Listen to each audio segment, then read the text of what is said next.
sebenarnya sih lebih layak bang dibanding untuk sekarang ini.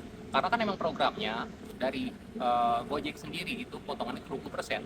Tapi ternyata pada akhir ini sampai saat ini itu ternyata itu nggak 20% gitu, bahkan lebih dari 30%. Yang pertama contoh aja bang ya, abang itu pesan food, itu abang itu udah dikenain biaya layanan segala macam. Oh, itu udah potongan itu langsung ke perusahaan. Belum lagi di resto, itu ada lagi potongan lagi. Pasti kan namanya kerjasama. Belum lagi dari kita yang mitra, itu ada potongan lagi. Makanya misalnya abang itu pesan sekitaran berapa, biaya layanannya berapa, totalnya misalnya 17.000, yang kita terima itu cuma paling 10.000 bang. Berat bukan? Berat sekali ya. Dampaknya sih menurut saya sih, kalau misalnya terrealisasi ya, kita sih bukan omon-omon atau segala macem ya, kita kan butuh aksi Iya, gitu loh. Sedangkan 8% itu sangat-sangat menguntungkan sih untuk orang-orang yang berkecimpung di ojol, itu udah pasti banget bang, karena itu udah pasti memenuhi dapurnya mereka, hariannya mereka, motornya mereka gitu loh. Kalau untuk dia bilang 8% segala macamnya, jangan kebanyakan janji dulu lah. Jadi kalau untuk abang bilang dampaknya itu, dampaknya sebenarnya baik, cuman butuh aksinya aja. Konkret nggak dia sama mulutnya dia itu janjinya. Oke, Gitu. mantap banget abang. Terima kasih bang ya. Siap-siap bang.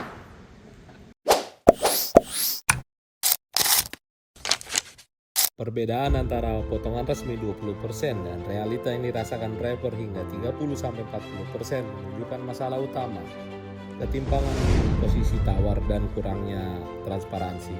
Secara hukum, hubungan driver dan aplikator disebut kemitraan, tetapi dalam praktiknya aplikator memegang kendali besar seperti tarif, algoritma, dan insentif.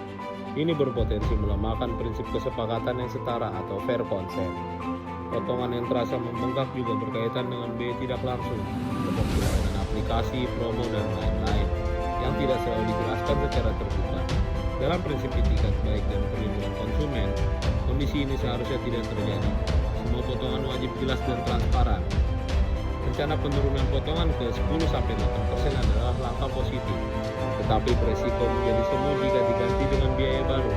Masalahnya bukan hanya angka, melainkan struktur sistem potongan itu sendiri. Solusi yang dapat kami sampaikan sebagai mahasiswa hukum: yang pertama, regulasi tegas dan rinci. Definisikan semua jenis potongan, bukan hanya batas persen.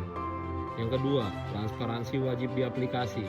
Tampilkan pembagian tarif secara real time, seperti argo, potongan, dan pendapatan bersih. Yang ketiga, pengawasan independen. Audit berkala agar tidak ada biaya siluman. Yang keempat, penguatan asosiasi driver, meningkatkan posisi tawar kolektif. Yang kelima, kajian status hukum. Jika kontrol aplikator terlalu dominan, perlu evaluasi apakah masih murni kemitraan. Isu ini bukan sekedar 20% versus 10%, tapi soal kehadiran ekosistem. Jika transparansi dan pengawasan berjalan, penurunan potongan bisa jadi kebijakan progresif. Jika tidak, ia hanya akan menjadi angka dengan beban lain.